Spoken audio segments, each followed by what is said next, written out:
opening starts with a kiss by the river. Passionate, emotional music playing in the background, pronounced as the camera pulls back to reveal a screen. The kiss is being watched. There's a runtime and a musical sheet before the camera pulls back to reveal Jack Black, played by Miles, playing on the piano and taking notes for his work. This is obviously a man doing his job in the film industry. I thought that was a really nice shot. That whole talk about subverting expectation. I didn't expect that at all. I was like, okay, this seems like a nice scene. What's happening here? Then I was like, oh, okay. And I think it was probably the first time I started understanding what scoring is from this film, because initially I had no idea that actually people do stuff like that. Until I watched this movie, I was like, oh, this is what people do. They watch the footage, then they play certain chords or certain melodies to accommodate specific scenes. But it's a combination of things, because you have to be very. It's fascinating. It's fascinating. It's a fantastic video. I think I told you about Every Frame of Painting. But there's more videos like that one as well. This other guy, I forgot his name is now, but the way they talk about how the mistakes you make with scoring and the misunderstanding is like, first of all, number one, they have to know about the movie long before the movie even starts shooting sometimes.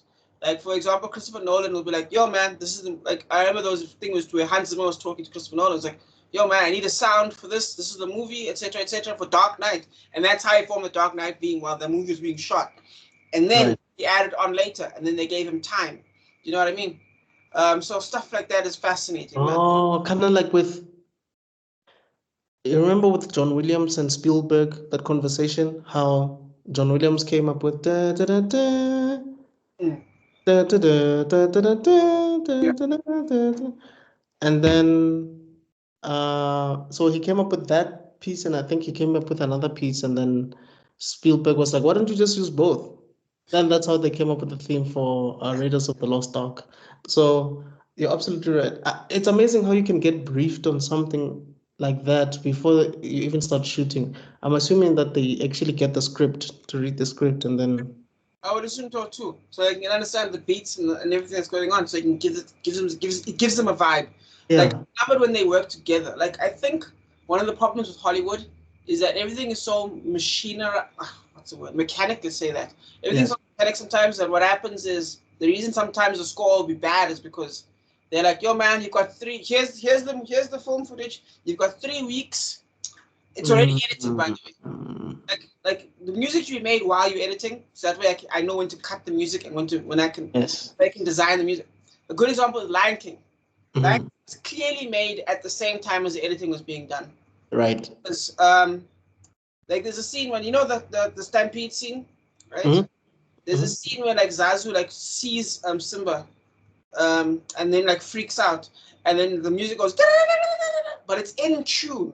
It goes perfectly with the flow, with the music and the thing. Right. Yeah, do you know what I mean? So that kind of thing. Sometimes the studio, like Jackie Chan will say, they just don't have time. You know what I mean? Gotta get it done now.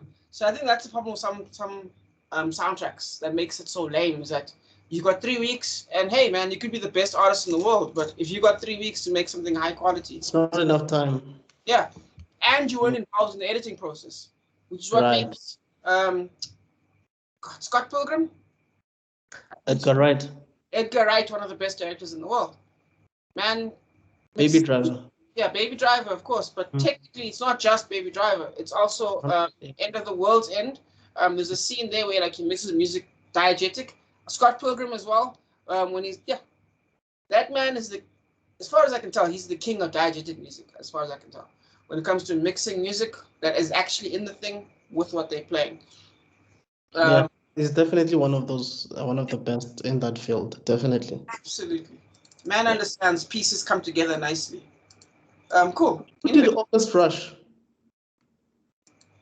Crap, I don't know. It's not a movie I know much about, unfortunately. Because that one also, whoever directed that, I mean, it's not as good as Baby Driver in that sense, but it's a good movie. Let me just check quickly. Kristen Sheridan. It's a lady. Oh. An Irish lady. Look at us. We're learning more people every day. Hey, dude. Hopefully our fans will be like, can you name 5 female directors that will do it like this? That's if we do have fans. I don't know. But yeah, I do hear what you're saying. Don't worry. Anyway, yeah, I was just saying, yeah, man. Basically, director visually shows this man doing his job, what it is, and how it works. You know what I mean? And it sets up that this is all set up in the film within the film industry. By the way, the lady that he was with, that lady, I just don't know her name, but she was in A Knight's Tale. She was the leading lady in A Knight's Tale. Which is ironic because so was Thingamajig. He was also what's his face? Rufus Sewell, also Knight's Tale. So. And she was also in 40 Days and 40 Nights with what's this guy that I like so much? He was in like Lucky Number 11, the main character in Lucky Number. He's also in Oppenheimer.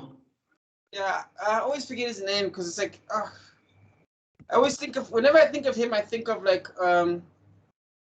either Heath Ledger or Ashton Kutcher. Yeah, I think him and Ashton Kutcher, they probably hate each other because I feel like they must get compared to each other a lot. A lot, bro. Yeah. Josh Hartnett, I think, because I know he was. Yes, that's his name.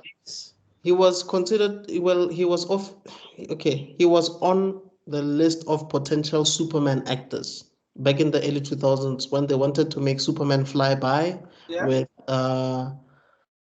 either Brian, I think it was it? No, it was not Brian Singer. I think it was, who's the guy that likes using lens flares again? Zack Snyder. No. J.J. Abrams. J.J. Abrams, I think. If not J.J. Abrams, then it's probably Brian Singer. They wanted to do Superman Flyby a long time ago. Either Superman Flyby or no. Superman and Batman film, actually, where Christian Bale was going to play Batman and Josh Hartnett was going to play Superman. But yeah, it's one of those things that didn't come to fruition. Man, just give us a piece. Just give it to us. But anyway, the lady's name is Shannon Sossamon. Who did you see? No, I'm joking. yeah, sure. I saw someone too. Yes, Shannon saw someone. Yeah. But yeah. She's cool. But obviously, she's barely in this movie. Yeah, no, she's barely in this movie. I think that's why she's not even part of the main credits. Yeah, I don't think she talks. I don't think you don't actually hear her talk, right? She does, but it's so forgettable. It's as if she doesn't even say anything. It's kind of like Kevin in American Pie 3. How can one of the main characters to be fair, even say a word? Well, to be fair, I think what's so nice about this movie is the visual directing, right?